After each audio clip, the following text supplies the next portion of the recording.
Good morning, everyone. Well, good morning, good evening, good afternoon, wherever you may be.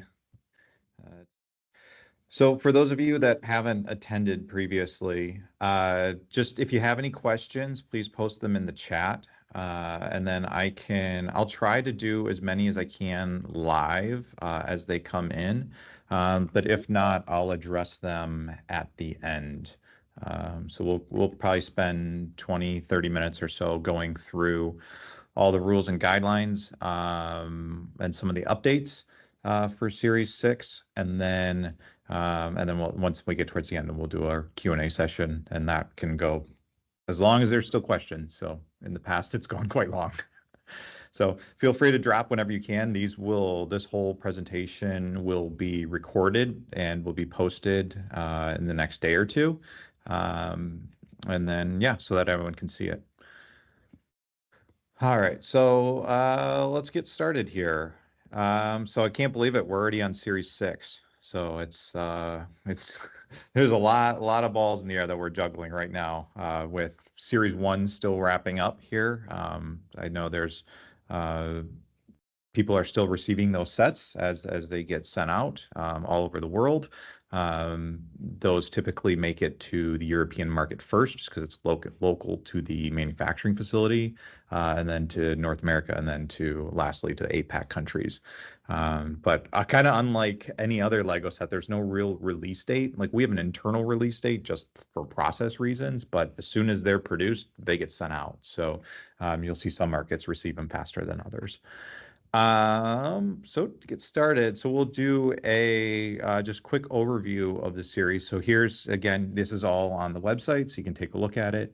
But just a brief outline of what the events are coming up for Series 6. So submission intake for Series 6 will be, again, it's 2 weeks, or it's just short of 2 weeks because it's a Monday to a following Friday. That's September 16th to September 27th. So again, make sure your models are submitted within this period, and the earlier you submit them, the better. Just know that we've been getting a lot of models submitted. For each of the series has been progressively increasing in model count. And so it may take us a week or so to get through all those models. That first day, we will get a lot of models submitted. So, there'll be over 100. And so to give each of them the time it does take to properly review them and help provide any feedback for the fan designers. Just be patient with us. We can quickly approve most of the stuff that has been a resubmission because we've already put that time into it. But yeah, for anything that's relatively new, it does take a little bit of extra time, and we're a little shorthanded right now due to just paternity leave and that kind of stuff. So, but we're good. We're giving everyone the due diligence for the models, and we're excited. We're ready to go with a whole nother series here. This will be a challenging one, but so. We have that submission that gets the submission take for that time, 16th to the 27th. Again, I will reiterate, please get it in at that time, because if it's 12:01 on the 27th, the system shuts down and we can't add anything in manually. So even if your model is incomplete, just get it submitted. You have a whole nother week to make changes and make modifications and improvements. I shouldn't say improvements, make changes and updates to the feedback that we provide for crowd support or crowd voting, which is on October 7th. So usually we have till about October 6th that we give you from a deadline to get that approved and ready to go. And then similar, this will be a pretty standard series compared to most of them, in the sense that the review process is really quick, and then we announce the finalists on November 18th. Just note, usually when we have these webinars, we've announced the finalists for the previous series. However, the summer series always have an extra month built in because we have a lot of people that are out on holiday for the summer. So there's a lot of 3-week holidays and vacations that people are out on. So we just build that extra time in, so that way we don't run into any difficulties with getting the proper reviews for the finalist models. But then, and then we're off to the races after that, working with the fan designers to review their models, make some updates. You'll see that, with Series 3 plus, we're getting a little more creative with some things, where we're adding additional detail and minifigures and that kind of stuff. So hopefully with the release of the Series 3 set images, you'll get a better idea of what that is. I mean, it's still 95% the original model. We're just trying to pack in a little bit more detail based off of feedback that we've received, and working with the fan designers to do that. So I think September 1st is when the set images for Series 3 will go live, along with pricing. I believe that crowdfunding date is October 8th. So that kind of give you a better idea of what we're talking about when we say, oh, we're going to try to put more detail into the model. So, because they're already quite highly detailed. But moving forward, again, if you are new to the program, or if you have any questions that pop up, like obviously this is a very good format for the webinars for asking a lot of questions, Q&A, but know that we are always live on the forum. So myself or other people from the team are typically answering questions. Sylvan's a huge help there. Thank you, Sylvan. I know he's not the official word, but he knows 99% of everything, and can generally be answered pretty quickly as well. So thanks again to Sylvan for helping out with that. But yeah, so we're always there answering questions. Any feedback you have, let us know. Please provide it there. It's really the fastest and easiest way to publicly share this information. I know you can use the BDP support email. We do get some questions there, but if we ask these things on the forum, then everyone can see the answers to those questions. So it's a better help for the community. And then lastly, for kind of some of this pre-stuff, we can talk a little bit about Series 5. I just wanted to share this because this is the way that we've kind of publicly been sharing this information so you can see it. But it was, again, another record, or I shouldn't say it's another record, because Series 1 was the largest series by far. I think we had like 370 submissions, something like that.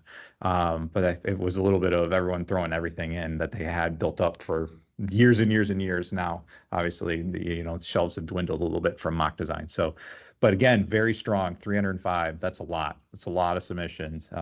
We're kind of almost edging on having too many submissions, but love seeing that. 218 designers, love seeing the participation. It's been really good going out to a lot of fan events this year. So far this year, we've been to Brickvention in Melbourne, Australia.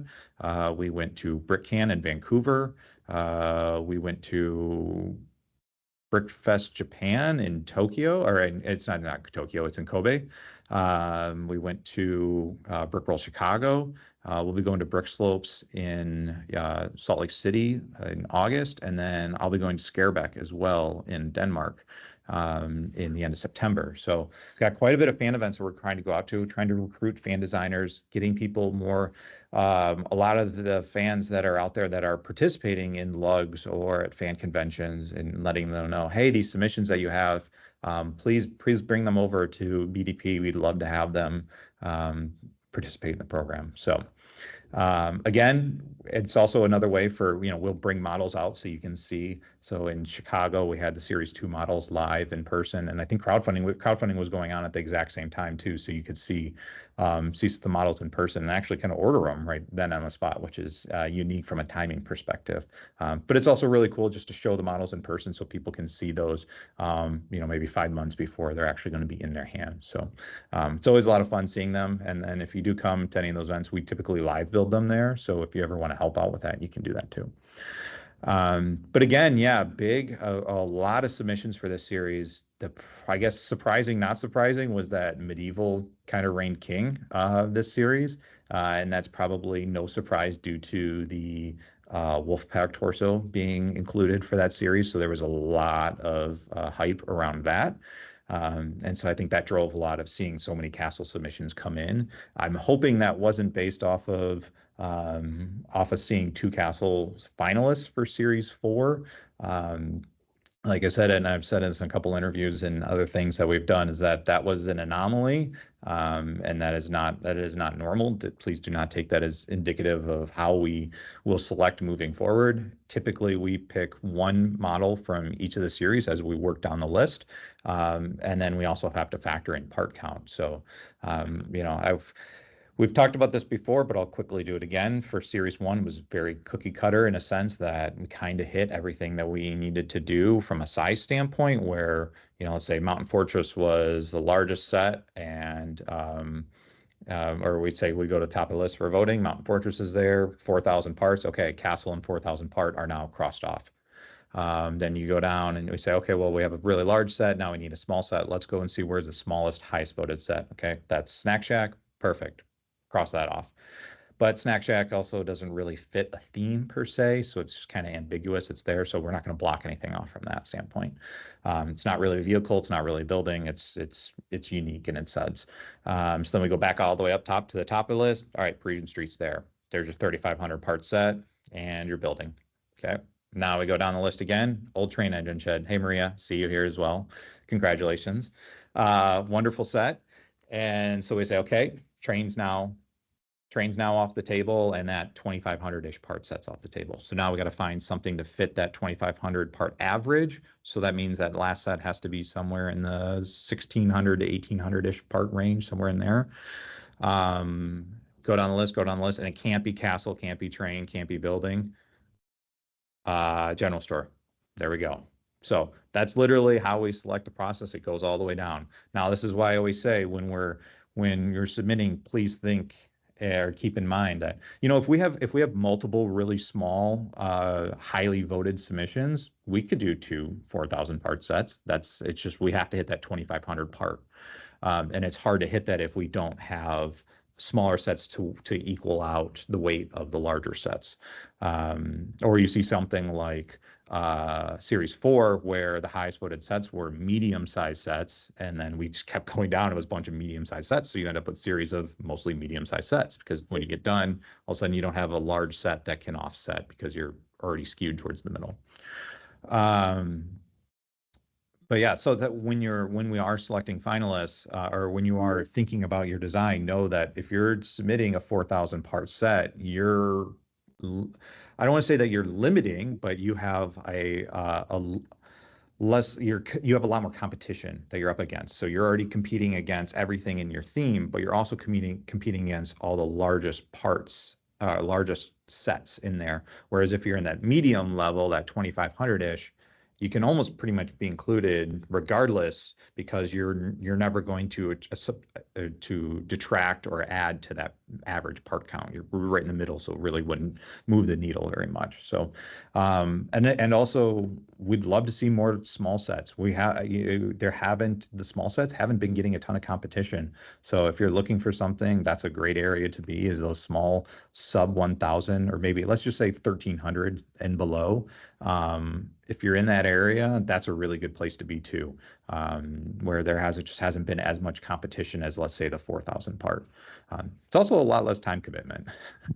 But yeah, I will say for Series 4, Pirate was, well, for how few submissions there was some bangers in there, and there was a lot of competition. And typically we see Castle being really highly voted. Well, Pirate was really highly voted for Series 4 or Series 5.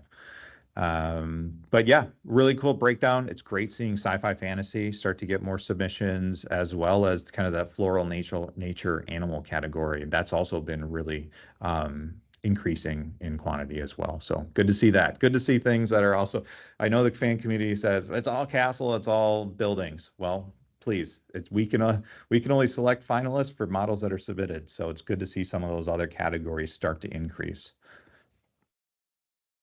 All right, so on to the fun stuff. So again, all of the general themes that we need to follow, the LEGO guidelines. So like I said, military, religion, those kind of things we have to stay away from due to the LEGO guidelines. When we say military, it's modern military. It's like pre-World War I is kind of acceptable at this point because it's technically historical. Religion is also kind of a loose one. Obviously, there was Notre Dame that was released recently. We typically just say no religious iconography. So, crosses, stars, that kind of stuff, if it is in a building. But even then, it's a little touchy. It shouldn't just be too overt. We can't do models that are third-party intellectual property, so like Star Wars, Marvel, that kind of stuff. We can't do that. If it's based on a book or something like that too, it also can't be heavily influenced by something that is trademarked. And then also we try to stay away from Lego IP. So that's Ninjago, Friends, Monkey Kid. And then new for Series 6 is Icons Modulars. This is probably, I think there's a lot of confusion around this one. It's really just we don't want something that could be confused as an Icons modular product. So what that means is we're not saying that you can't do anything that's, a building that splits the way the modular split. That's not what we're blocking. We're just saying if it is a mid-century building that looks like it would fit in a downtown area, that's a row style building, if you're designing something like that, do not design it with a modular base plate. Have it be a plate built base. Have it be. It shouldn't look like it just goes right next to a modular, because we'll have to reject that. If you're designing things like that, just keep that in mind. It doesn't mean for other themes or anything like that it can't be modular-esque style. We're just saying just don't do a modular style building and the modular style base plate. Those two together is disqualification, if that makes sense. And then we'll go on to brand guidelines, and we can get into, if there's any other questions, we can discuss the modular thing further towards the end in Q&A. New too is animal cruelty and sustainability updates. I think there's a lot of some more clarification that we can do on this as well. And that is, there are overt things that we're asking you to stay away from. So I know new for Series 6 is, staying away from things like zoos and aquariums. So that's something that the build is entirely focused around, is a zoo and aquarium. That's obviously going to be something we're going to say, no, you can't submit this. If it's something like there's a small part in a model where it's like, hey, we should probably change that because it looks like, there's an animal being mistreated or something like that. And that doesn't mean, we're not talking about things like, horses drawing carriages or things like that. Those are pretty standard uses of displays of an animal. But, we just don't want to show, like a hunting scene or something like that. That's something that we would say, okay, we need to change this a little bit. And then also for sustainability, so obviously we're some brand guidelines there for sustainability. So we're not going to do anything that is modern uses of fossil fuel. Just know that this doesn't mean that like, oh, this is a pickup truck, so you can't do it. That doesn't, if as long as we're not showing the engine and you're not overtly making it like a gasoline powered car, then it's ambiguous, and it's, it could be an electric power car. It could be Flintstones foot pedals, whatever. It's unknown what the power source is, so it's totally fine. We can't, obviously we're not doing IP as it is for vehicles, so you can say, oh, there's no electric version of that car. Well, it's Lego. We can do whatever we want. It can be ambiguous, like I said before. So the only caveat to this is for historical vehicles. So the biggest example would be like steam locomotives. Obviously, they were coal or wood powered or something like that. So that's fine. That is a historical use. It's just modern interpretations. So we'll stay away from things. So things that are overt, like gas stations and fuel depots and that kind of thing, we wouldn't allow. But for modern vehicles, as long as you're not showing the engine, which most vehicles don't show the engine, we're not that detailed in brick built things, at least in the scale that is typically submitted. I know there's some larger things that get submitted, but just don't overtly show a gasoline powered engine, and then it's totally fine. And then lastly, avoiding brick built trademarks of Lego groups. So that's we can't do like Lego mosaics of the Lego logo. Can't do brick built minifigures. I mean, like large scale brick built. I mean, if you're going to do, a brick built figure that is not minifigure shaped, that's totally fine. And then, the 2x4 brick, that's the last one. Can't do large scale versions of the 2x4 brick. I know that's a very niche thing. I mean, it's there's been some as like gift with purchase type of things. I don't know that it would be highly voted, but it's still something that we just have to stay away from as a call out. All right. Again, designers can be selected as finalists multiple times, and you've seen that now. Now that is something too where, if this becomes an issue, maybe we'll have to look at this where, there's some kind of limitation every year or something like that. But we do want to encourage the fan community to keep participating. It shouldn't just be a one and done type of thing. So just know you can do that. And then kind of as I explained before, crowd validation, it's top votes are first, and then we fill in based off of the remaining theme eligibility and part count average that we're trying to meet. Diversity of theme with that. And yeah, so we've kind of covered most of this already. Next one. Just a quick note. So if you submit something that you've currently have active on Lego Ideas or a variation of that same model that is active on Lego Ideas, whether it's still being voted on or it's in review, we cannot have those included in BDP. And if we do find that it is afterwards, we'll ask that we will have to remove it because it's really not fair to Lego Ideas that we would kind of be also working on the same model at the same time. They have first rights or refusal on that, and they're going to work on it. So, that's something that please don't submit it to BDP if it's already active on Lego Ideas. Now you can go the other way where if you submit your model to BDP and let's say you weren't selected, then you go submit it to Lego Ideas. That's totally fine. I would advise you don't do it at the same time because you're hurting your chances. Like, let's say you get selected as a finalist for BDP, but then it's like, oh, well, I could have been a Lego Ideas finalist. Well, you probably would prefer to be a Lego Ideas finalist. But yeah, just wait until afterwards and then you'll be fine. And then let's say it's a model that you've designed for a while or you have it available on Rubricable or some other type of third-party website where instructions are sold. That's totally fine. The only thing that we ask is that if that is the case, that you just pause during the review process or during the submission and then the review until the finalists are announced. Just pause sales on that just in case, because if you are selected as a finalist, that could kind of make for some weird situations. And then when you are submitting your models, please make sure that you're including the custom elements that you create. If you are creating stickered elements, those custom parts, we know that they flag as out of palette. That's totally fine. Don't worry about that. We can see that. But then also make sure you include a PDF or a PNG of the kind of like the sticker sheet.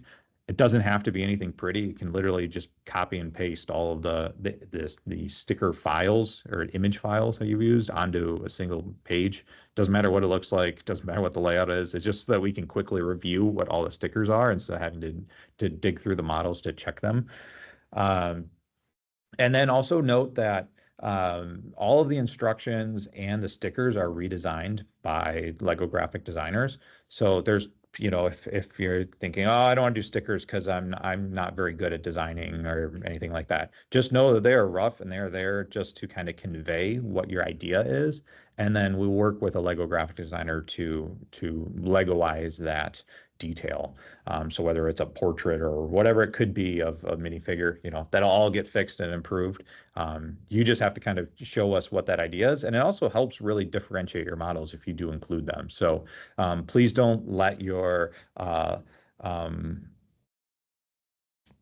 junior skills or whatever you want to call it, let's say you're not very experienced with even if you're doing it like Microsoft Paint or something, it's totally fine. It's just to convey what the idea is, and then they'll be improved. So don't worry about that being like, oh, I don't want this sticker. This looks so bad. I can't have this included into an official set. We redesign them, so no worries there. Please always check the palette validator when you submit. There are very few things that we auto reject submissions for, or I shouldn't say auto reject, because that the system doesn't exist. It's just where we will flat out just reject it when we go through the review process, is if you're under 85% palette validation, or 85% of parts are or 85% of the parts are included and 15% are excluded, that tells us you didn't check your palette before you submitted it. Or, let's say you're well under 400 parts or you're well over 4,000 parts. Those are or it's IP. Those are the types of things that we auto reject for. Otherwise, we will always work with you on fixing any little things. And if you participate in the program, you'll see we're very friendly. We're happy to help. We'll let you know. We don't, I think there's this misconception that if there's one small detail wrong with your model, we won't include it or we'll reject it. It's like, no, we want to help you. We want to help everyone become better designers. So we're going to do everything we can to help with that. And then also new for this series, I know it's not in the guidelines, but this is in the FAQs, and I haven't seen a whole lot of talk about this, but please note that we are now accepting models more than 2 times. But there is a caveat to this, and that is that we need to see that you are actively working on the model and improving that model. So from series to series, there might be changes to the palette and you need to update the parts. That doesn't really, sometimes that we'll consider that as significant updates and other times we won't. It just depends on the types of parts. Obviously some types of parts will be really instrumental to the build. And if it's gone, well, then you have to redesign it significantly. That we would say is a new variation of that model and is okay. What we're trying to encourage with this rule change is that for some of our more novice builders or designers, and they're working on models, and we're providing feedback to the fan designers that are saying, hey, if we think you improve this, or if you maybe add this type of aesthetic, or think about this when you're designing your models. Typically, you only have one shot at making that improvement, and then that model isn't eligible anymore. Well, that's not really fun or fair for people that are trying to learn the process. So we want to give you the ability to continue to adapt your models and improve them over time. So, obviously, if we're getting to like 8, 9, 10th submission, well, okay, we need to start considering there. But generally, if you're actively working on the model and you're showing us you're making some improvements, if you go back and look at Series 4 and then look at Series 5, there were a handful of models that were submitted to Series 4 that the fan designers heeded some of the advice of the community. They took some of the advice of the internal designers here at BrickLink and made some significant improvements to their models. And what we saw is that the amount of votes that they had received versus the previous series went up significantly. So that's what we want to encourage. So hopefully there's a lot less, I don't want to call them dead models, but models that just aren't eligible anymore. We want to make sure that you're being rewarded for your time and the input that you're and the work that you're putting into some of these models. So if you continue to just put some time and effort into them and making some changes and making improvements, then we will allow them for additional series. So this one is kind of one of those rules it's ambiguous in the sense that we'll say, hey, we want to see more changes to this, or we can see, yeah, you put a lot of work into this. It's different than the previous submission. It's not just a resubmit. From a standard, you just resubmit it. Yeah, it'll always be 2. But if you're making changes and making improvements, then we'll allow it to have a little bit more lifespan to the model. Same as always, 1 sticker per 250 parts, and then the number of minifigures is based on that part count. I think it's 1 for every 375, something like that. Just note that this is just for the intake period. Once we get through, so let's say you're selected as a finalist, those rules kind of go out the window per se, and we are able to make some additional adjustments. So you'll say like, you'll see with series 3 and 4, there's more minifigures that are included just based off of feedback that we had received. There's really no reason that we can't. It's just to make sure that when you are submitting models, the model isn't getting a ton of votes just because it's a giant battle pack of a set, and so it's unfairly receiving a lot of votes just because it's loaded with minifigures for the size of the model that it is. So we have a lot more flexibility once you're selected as a finalist.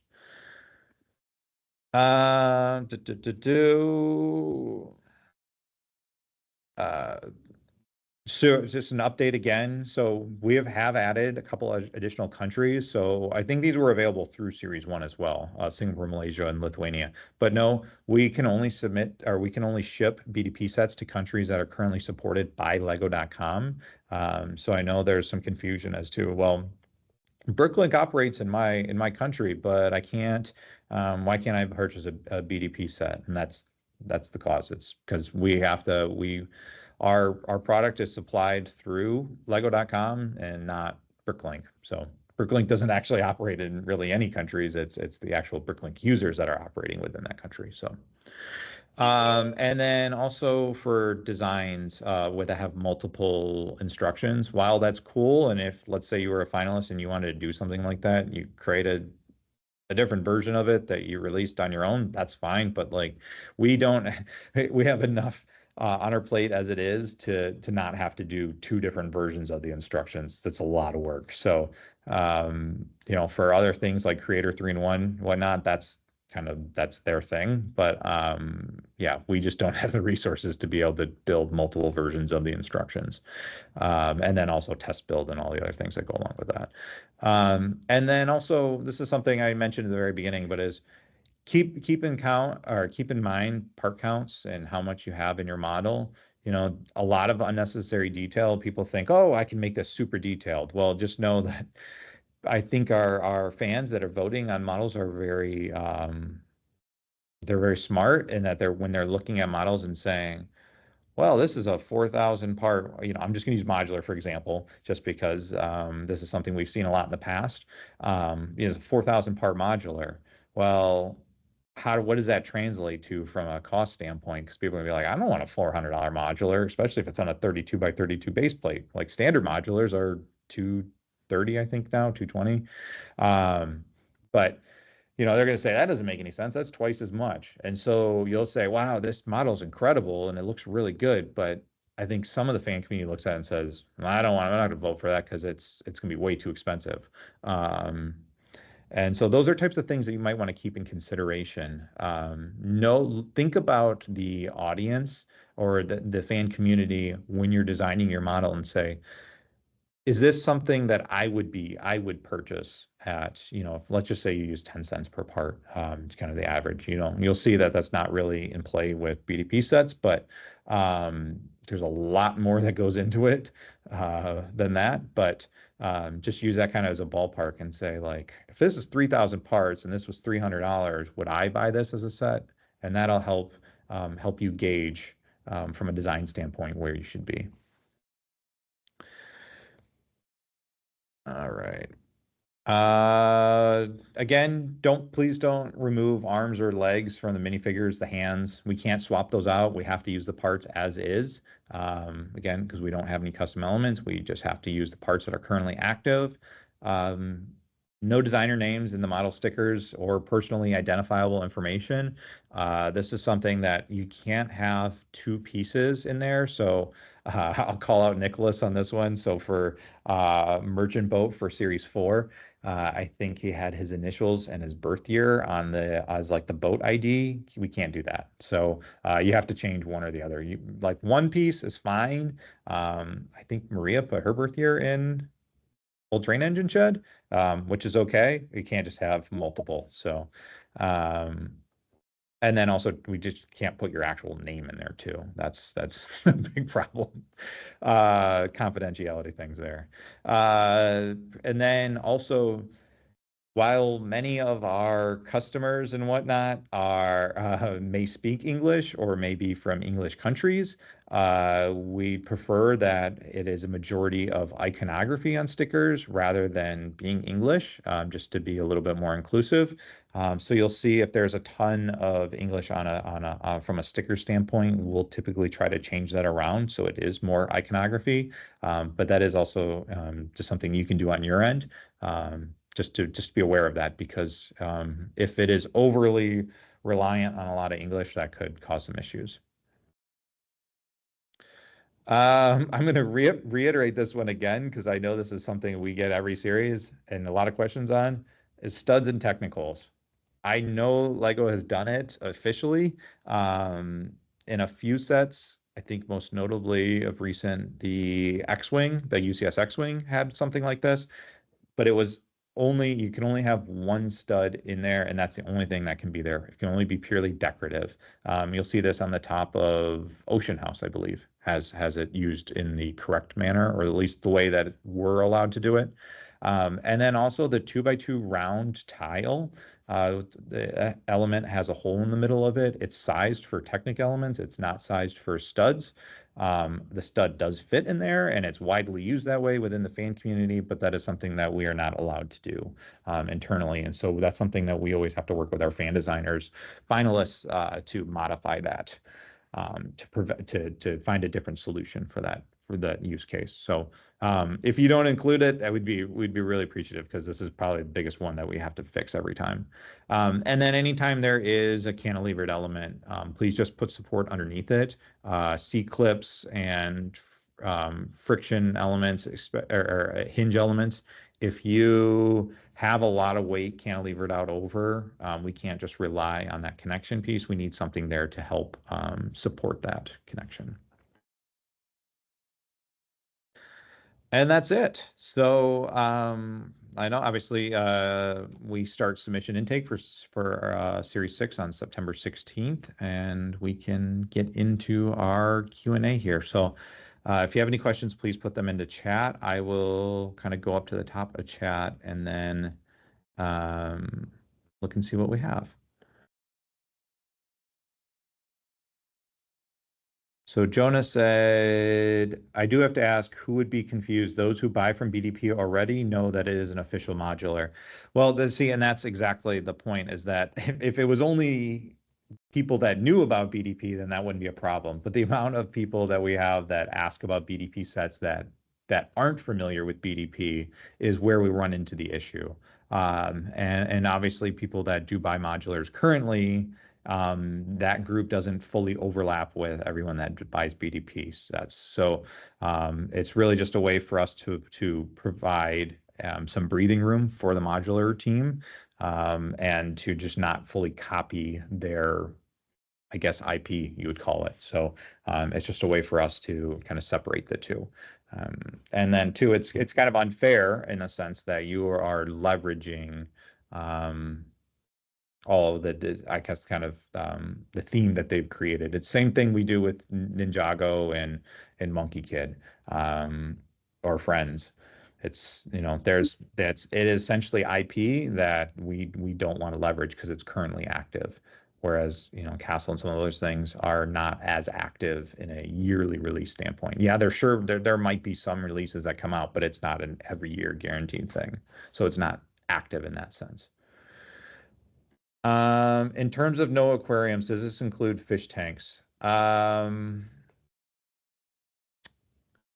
I think that I think that they would be okay. I think the larger aspect of it is like showing a large scale aquarium. Smaller aquariums, I think you'd probably be okay. It's something that we could change if we had to. Let's say you were a finalist and our design governance teams said, yeah, we can't do small aquariums either. I know we've done a BDP set in the past that was an aquarium.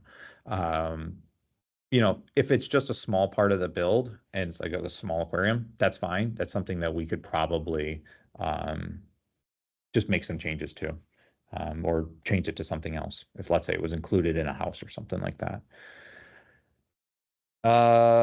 So if horse-drawn carriage is okay, will the pallet include a horse? Yeah, there's a horse. If you've been following along on the forums, we've been letting you know that the horse is available. It's available in dark orange, I want to say. It should be live now. I think there was the August 1st update went live on Friday, Thursday or Friday, and it should have been included in there. Lego changes around the PCCs with us every once in a while, and so then all of a sudden we have to try to remap everything, and with decorated items it gets a little tricky. But so inadvertently it was missing from the July update. And I guess that's something too I should clarify, is that every summer there will be 3 different releases for the palette so it was Series 3 last time, Series 6, Series 9, Series 12. because it's the summer months and or because it's summer months, people are active, they're doing things outside, at least for the northern hemisphere. For We also have what happens during that time period is the production date for that series moves to the following calendar year. So for series 345, it was 2025 production dates. For series 6 now, it's 2026. So that means that any elements that are included have to be in production through the end of 2026. And because some parts and some sets haven't been determined whether they're going to be continue manufacturing from 2025 to 2026, they are not included in the list. And so we have a big drop off in parts. And so I will release the palette in July or July 1st so that you can kind of get an idea of what are the elements that are being removed. Because typically you don't have a lot of elements that fall off the palette from series to series. Because typically parts are in production for the full calendar year. But what will happen is if all of a sudden we then release it a month and a half out from submission intake and there's a huge drop in parts, we don't want, that's just a lot of chaos. So we we add an extra month in there. So what that means is that there is a lot less parts on the palette, but it at least gives you an idea of what is available and what isn't available. And then as August 1st comes around, we add all the new elements that launch with August 1st, and then any other elements that have their production date changed. So we know that they are now going to be available for the following year. And then same with September 1st. So any September 1st launches, those parts are also then get added. So that's why I say there's multiple updates that happen where there'll be a wave of parts August 1st, there'll be a wave of parts September 1st that'll get added to the palette. So keep that in mind when you're designing. What about Lego ideas that have won a challenge in the past? I'm not sure about that, Maria. I'm sure it would be okay. I mean, I can't imagine why there would be any issue with it in a sense, because Lego already owns the idea in a sense, I believe. I'm not fully versed on the guidelines for challenges and whatnot, but I think for some idea submissions, they outright own the design for a certain amount of time. But yeah, I'm sure it wouldn't be a big issue. I can also reach out to the team and just double check. But I wouldn't foresee that being a big issue since we can do with idea submissions that are make it to 10,000 votes but aren't chosen as a finalist or approved. Okay.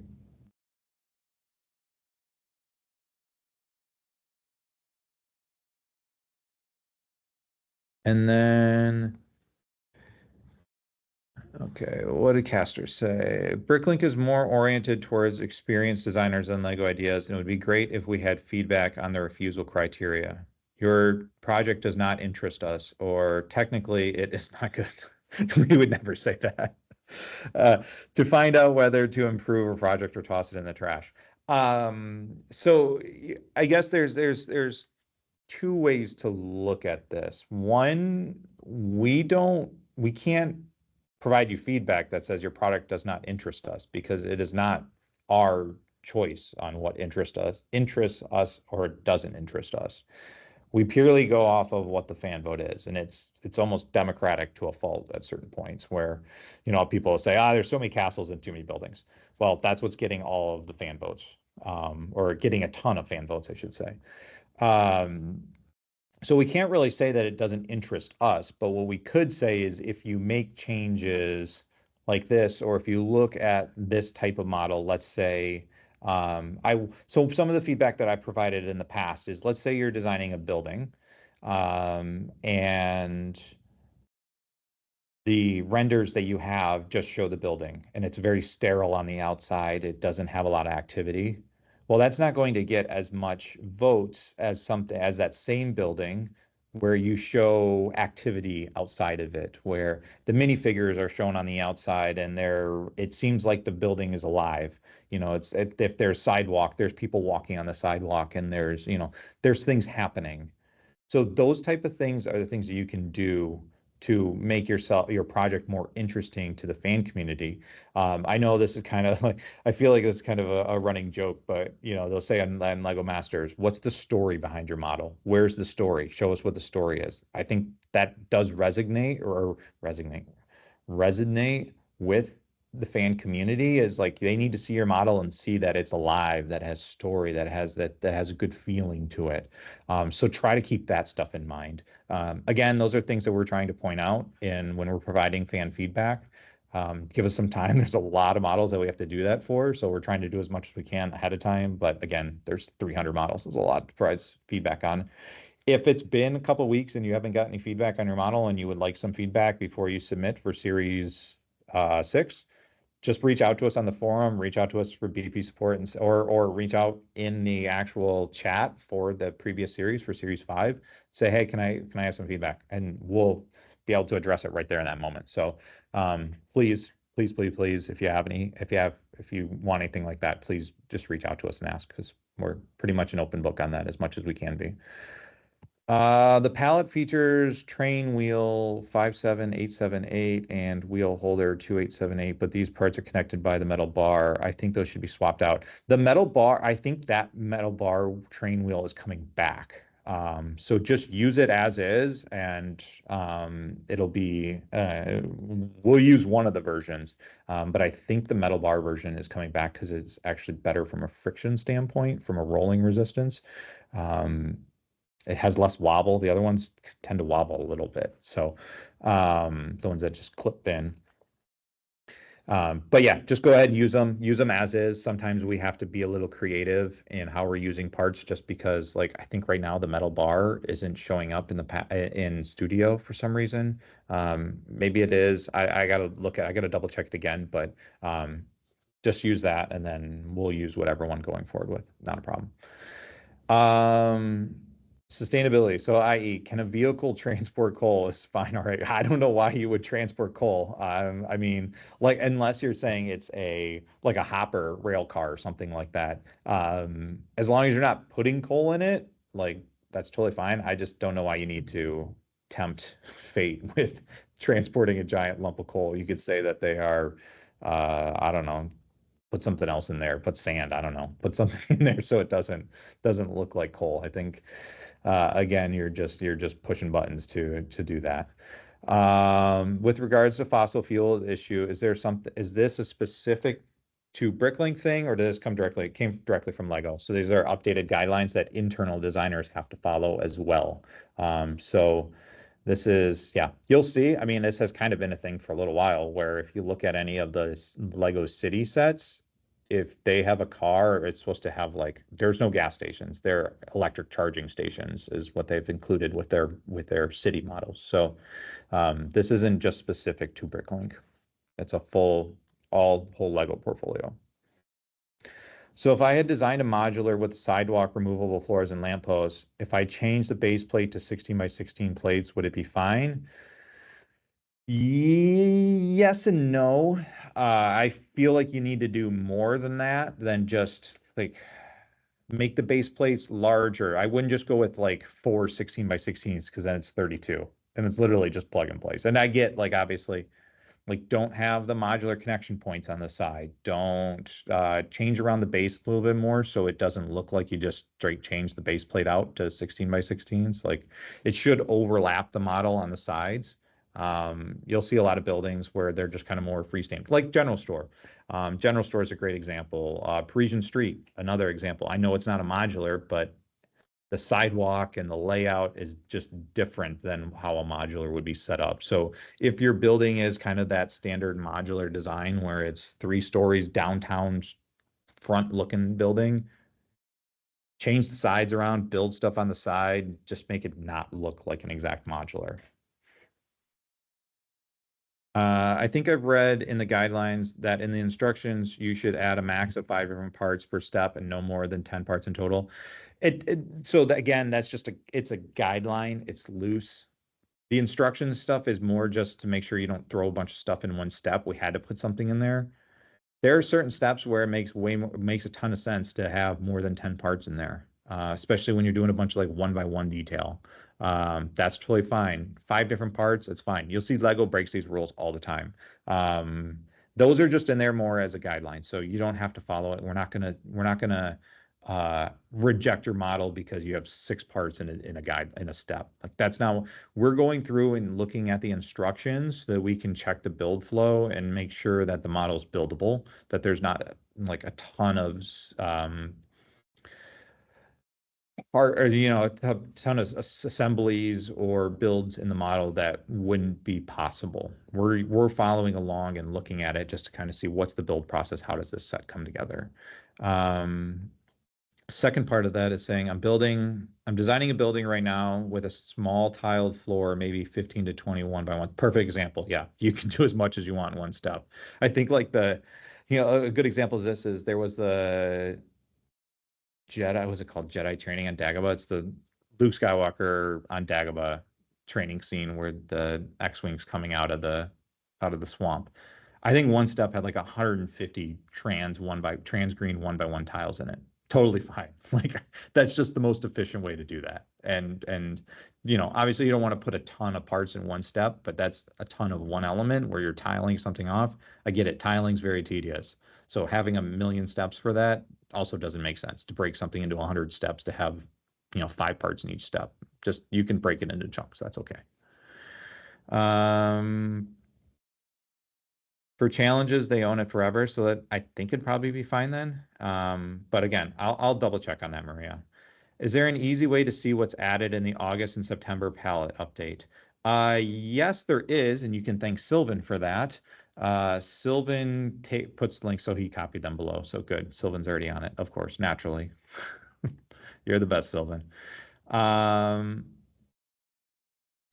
Yeah, so as Sylvan points out there, he does make special palettes that you can copy and paste into Studio, so it's really easy to see what was added and what was removed.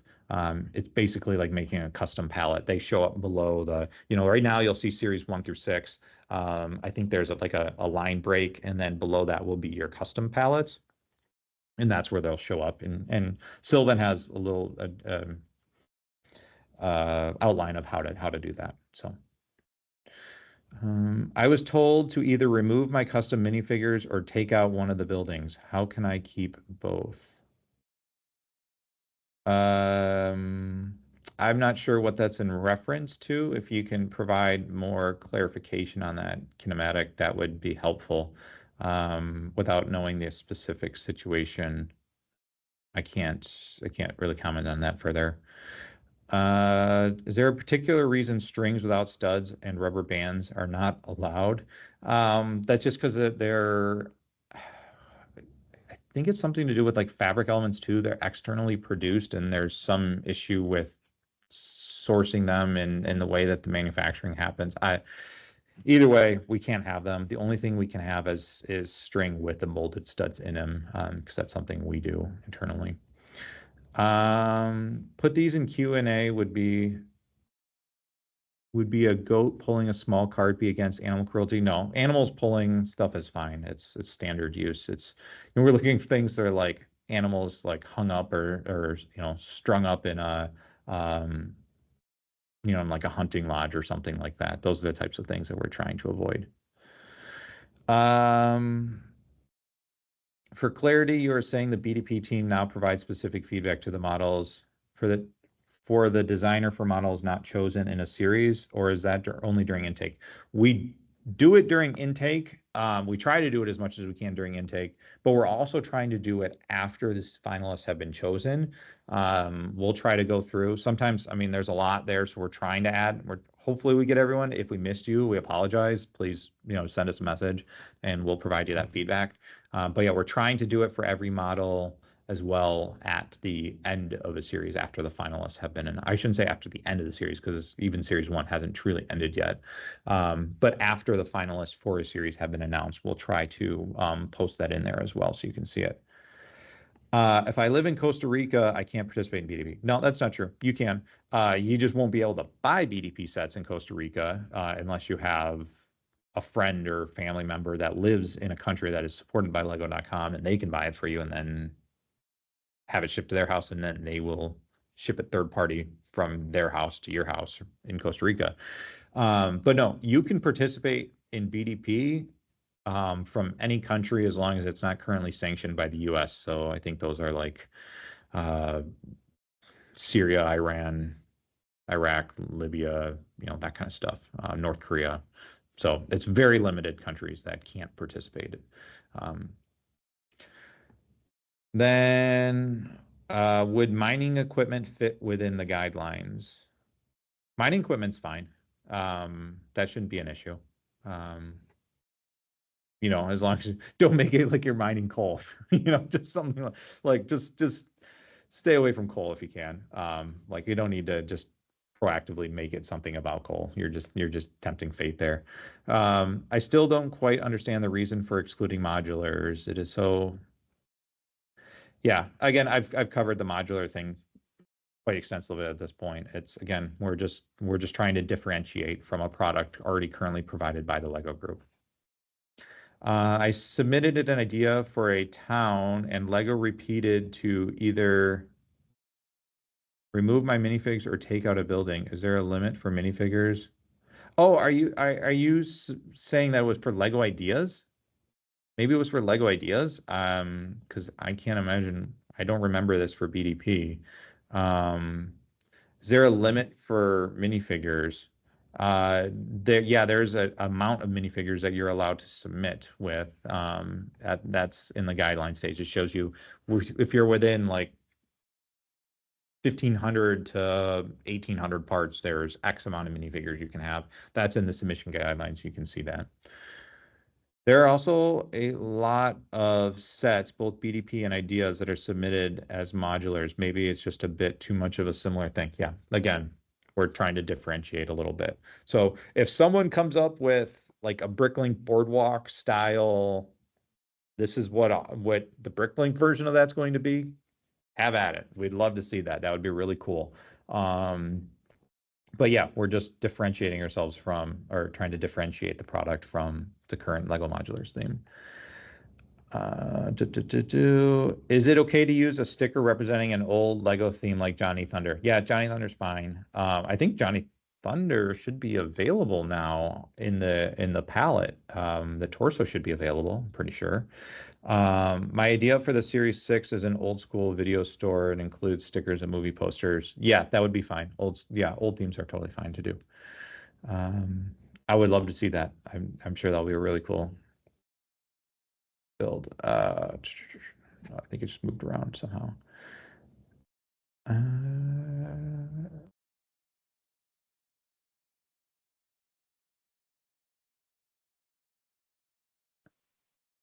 Could you talk about some specifics about what makes a zoo? What about animal conservation? Yeah, animal conservation is totally fine. You just don't have the animals in enclosures would be the thing. So let's say you had an open base plate, like you did a base plate style like camping adventure where it's just kind of like a scenic base plate, and then you had, let's say, the tiger's available right now, or the gorilla. Those are in the palette. You could have it on there, and as long as it's not fenced in, that's totally fine. And so reminder that if you read that rule, it says for wild animals. So I get that horses are wild and things like that, but horses are also domesticated creatures, so they will show. So showing them in like a stable is okay. That's not considered abuse. That's just how they're housed in a sense. That's fine. If it is a wild animal, it should be in the wild. It shouldn't be in a cage. I see the kitten in the palette, but no cat. Well, that's just because there's probably no cats that are currently scheduled to be in production through 2026. So again, we can only use the elements that are available.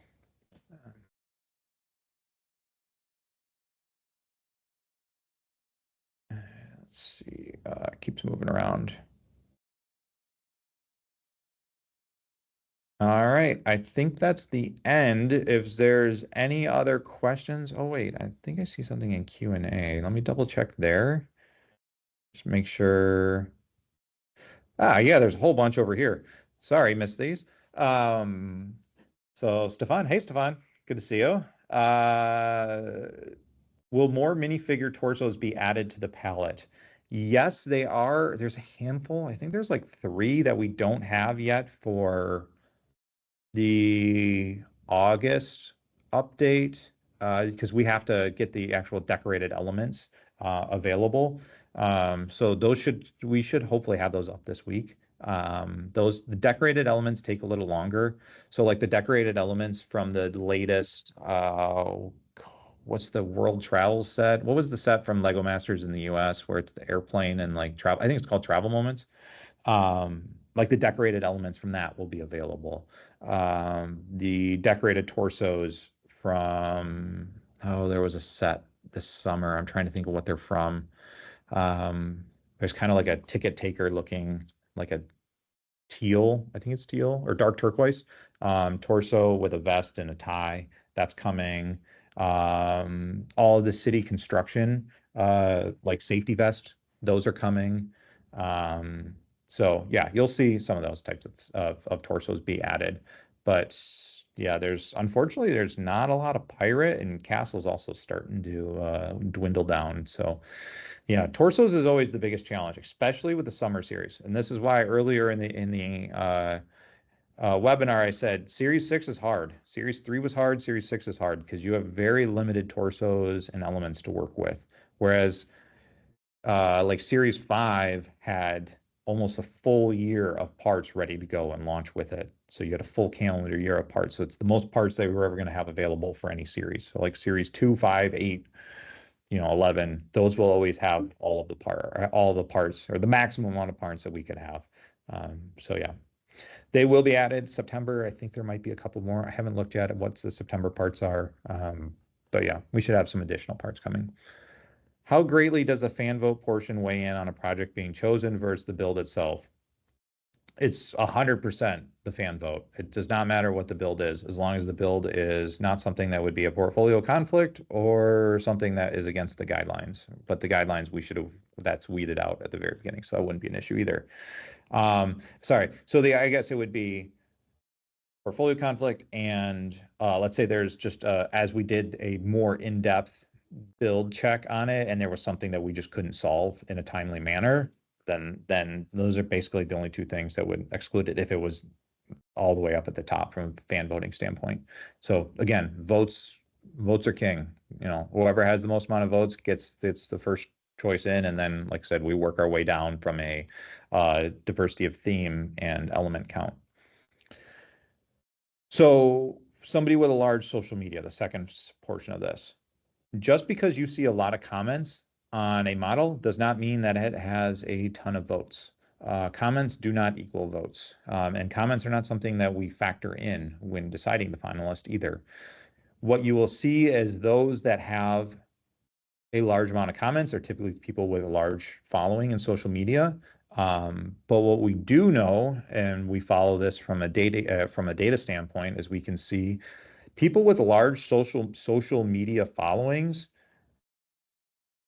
have a lot of, obviously they bring in a lot of traffic from social media, but the amount of votes that they receive, there's not a lot of one-off votes that they're receiving. They're receiving, on average, when they're coming in, when they're bringing people in to vote on their model, those people are staying, and on average, they're voting for more models than the average user is. That's not coming in from somebody from social media.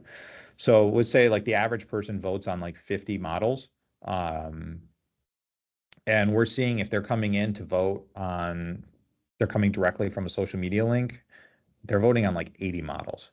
So it's really more of a rising tide lifts all boats situation than like, yeah, they might get the first vote, but then they're going on and voting on a bunch of other models at the same time. So it's actually really helping people out than giving an unfair advantage.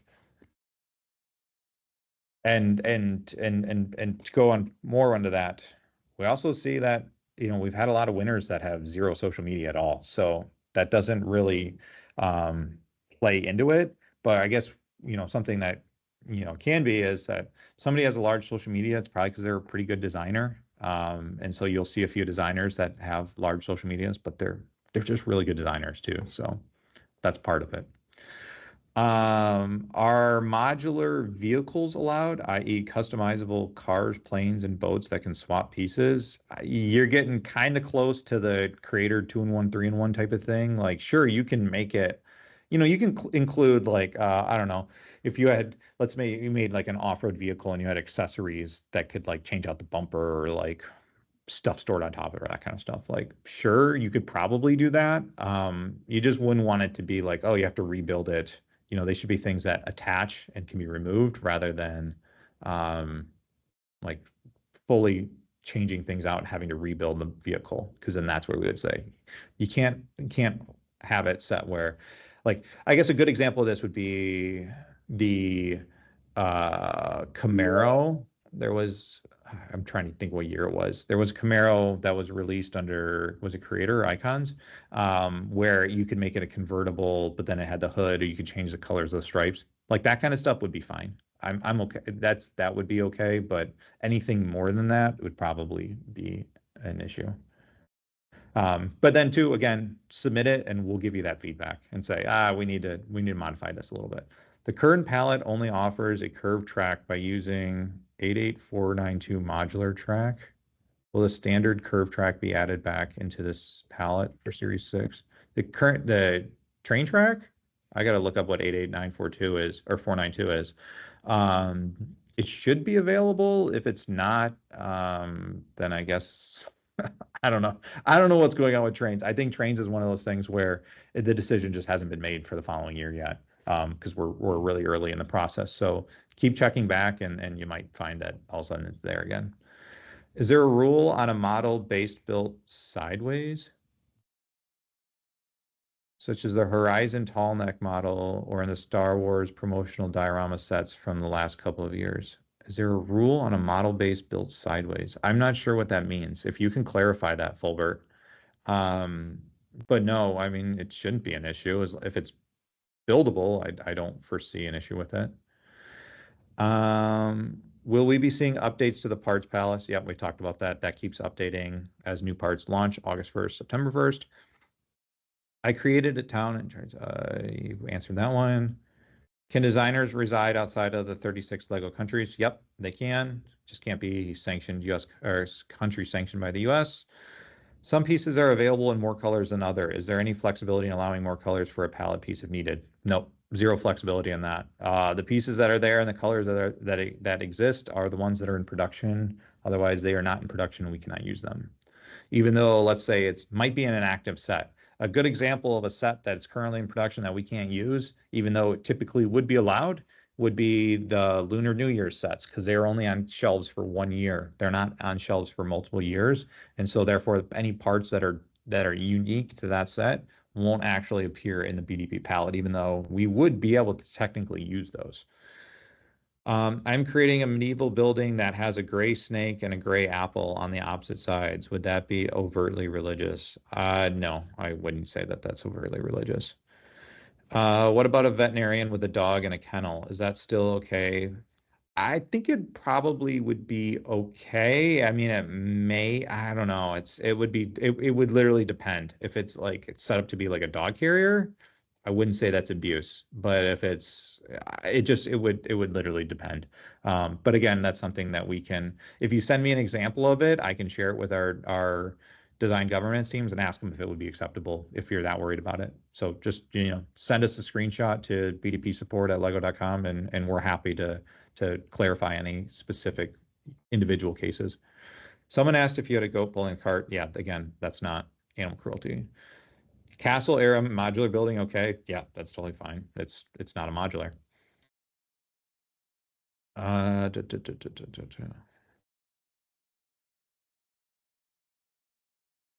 Okay. And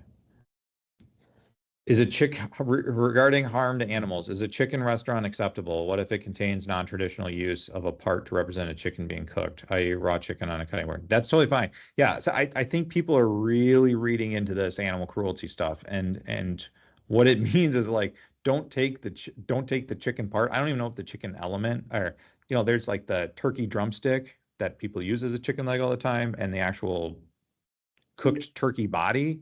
That's not animal cruelty. That's just a food part. We're differentiating between food parts and elements that are representing food. That's not animal cruelty.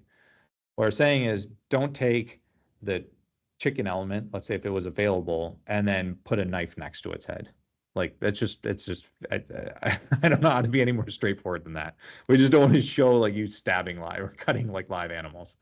And if it is, the only one that is a caveat to that is the fish, because the fish is an interchangeable piece that is used for both the food element and the actual depiction of a live fish. It doesn't have any printing on it. If the animal has printing on it, you probably shouldn't be using it as food. That makes sense, because that's depicting a live version of it. Let's go back to the other chat and see. Why are duplicate minifigure heads excluded? What about twins? I mean, like, you know what? You could probably do twins if you want it. If it's explicitly like they're twins, okay. This is something that they do in official Lego sets too. So this is just an internal Lego rule. So I mean, if you want to make it twins, I'm sure we could do something about that. Hopefully some sci-fi torsos. I think there was a lot of space ones still, but yeah, again, sorry, there's a very limited amount of torsos.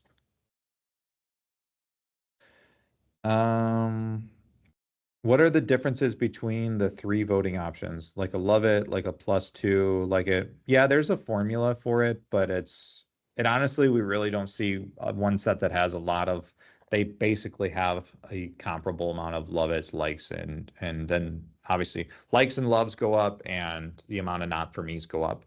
But typically you see likes and loves in about the same, like maybe you say 80% are likes, 20% are loves, or sorry, 20% or 80% are loves, 20% are likes. Like the amount of likes is always smaller, a lot smaller than the loved votes. So it's marginal. We do have a an equation for calculating it, but it literally, you might see one or two sets move up a spot or two, but it's not much. Typically, they're almost all sets are almost equal in the amount of ratio of like it and love it votes. It's just the amount of those that goes up and down.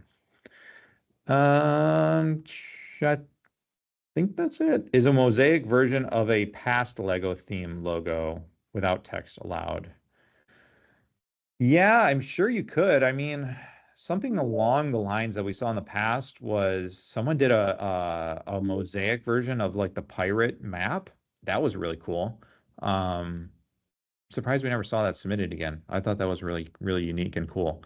And a great like low part count usage set. Maybe you could. I'm trying to think of a Lego theme logo. So like, I mean, like if you did like a knight shield, like let's say you did the Lion Knight's crest or something like that. Like I'm sure you could do it. Yeah. I don't think there would be an issue with it. It's just that the Lego trademark itself, there's issues with it if we are purchasing the rights to a design from you that is an item that we have trademarked already, it reduces the claim that we have to that trademark, because now we're saying that we can buy that design from other people. It gets into a legal mess. So it's just, we can't do the Lego logo, the 2x4 brick, and the minifigure. That's really the reason for it. So that's it, I think. What does a not for me do to the vote? Doesn't do anything. Not for me doesn't do anything to a vote. It's not negative. It's just saying not for me. And it's really just there so I voted on this set, because when you go through and you randomize things, it's hard to remember, especially when there's 300 models. Did I vote on something? For the completionists that are out there, it's just a way to say this set's not for me, and it's recorded on my end that it's not for me. Internally, that doesn't really have too much of an impact on us from anything. We don't look at it and say, oh, this set has more than the other. It's how many likes and loves does it have? Purely that's it. So Going back to the design submitted to challenges on the Lego Ideas site, will this be posted to FAQs once it's been clarified, or will we just need to submit the design through BDP? I would just submit it to BDP. Like I would assume there's not a ton of work that needs to be done on it. So, and I think this is relatively low risk. Um, but yeah, I don't know that we're gonna put something like an update the FAQs or something like that. But let's just say if someone wants to ask this question in the forums, then I can answer it, and then that'll be where it's answered publicly if you want to do it that way. So whether Maria or someone else wants to ask that question in the forums, I will put a response as soon as I have it from the Lego Ideas team.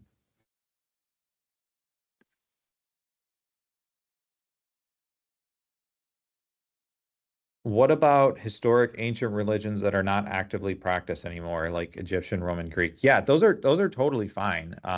Again, I obviously that's more historical than and is not as, I guess, hot button as you say, as compared to like if we were going to say it's Catholicism or Judaism or Hinduism or Buddhism, whatever. Yeah, it, I'm sure it's probably fine. We haven't had any issues with doing like Greek mythology or any kind of Roman stuff, or like Egyptian mythology. That'd totally be fine. So yeah.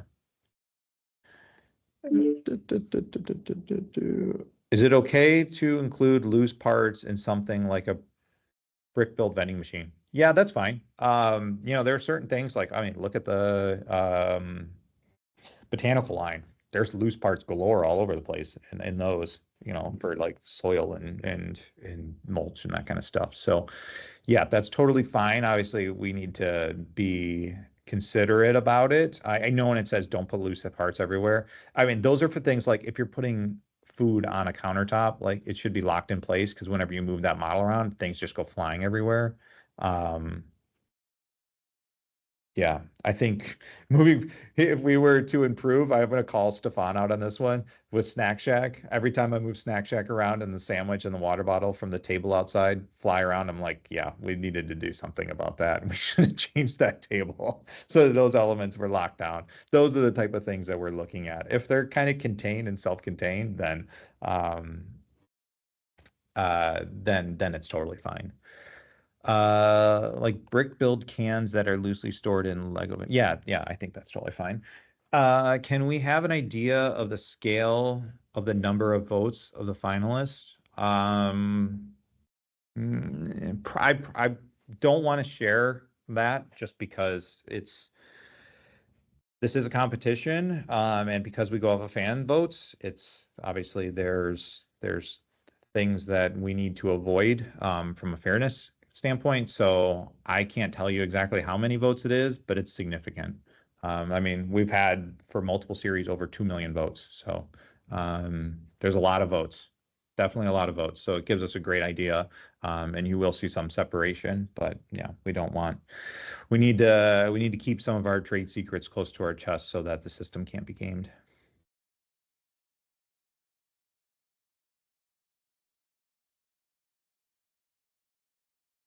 What is the best way to make clear about sticker design? Do you need really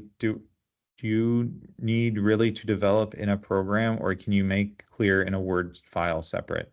Yeah, in a Word file, you can just put the stickers in there. I mean, literally, it can just be copy and paste the images that you used into Microsoft Paint and save it as a PNG or a JPEG or save it as a PDF. That's totally fine too. We don't care about the layout at all. It's literally just one file that includes all of the stickers that you have. It doesn't have to look like a Lego sticker sheet. Just literally just copy and paste them in there. It could just be thrown together. Kind of like what if we want to know some of my previous slides where I just put a picture of the sticker in there. Because what we use that for is then we share it with the graphic. Let's say you are a finalist, we share that with the graphic designers so they can use that as their kind of inspiration start, and their template to work off of. Because we have to redesign things like fonts and whatnot to make sure that they are fonts that we have access to, or just if it's like I know in let's use Nicholas as an example again. For Merchant Boat, there's 2 images of the minifigures that are in there that are kind of like portraits of the minifigures included in that set. So we need to, those are types of things that we will Lego stylize those. Um, so yeah. And I think that's it. If there's any other questions, please let me know. Again, this will go up on the submission guidelines page for Series 6. It should be up in the next couple of days. And then that way anyone else can also, that was not present for this, can go and see it. But yeah, so happy to do another one of these. If I haven't seen you or met you in person, hopefully we'll see you at a future fan event. We try to attend several of those throughout the year. And then, yeah, please stay in contact. Please reach out to us on the forums or the BDP support email. We're happy to help in any way we can. One last question from Castor Troy. We say there are 3 categories, 1,000, 2,000, 3,000 in parts and 4,000. It's not quite that. I mean, you see it end up being, sub 1,000, because a 3,000 part set and a 4,000 part set, I wouldn't consider them in a category. That's just how we bucket them just to see them in that chart. But I wouldn't say that's how we look at them entirely. It's literally just, sometimes we might need a set between 1,200 and 1,800 parts. So it all depends. Everything's different. So, all right. Thanks, everyone. Really appreciate it. And thanks for all your time. Have a good day.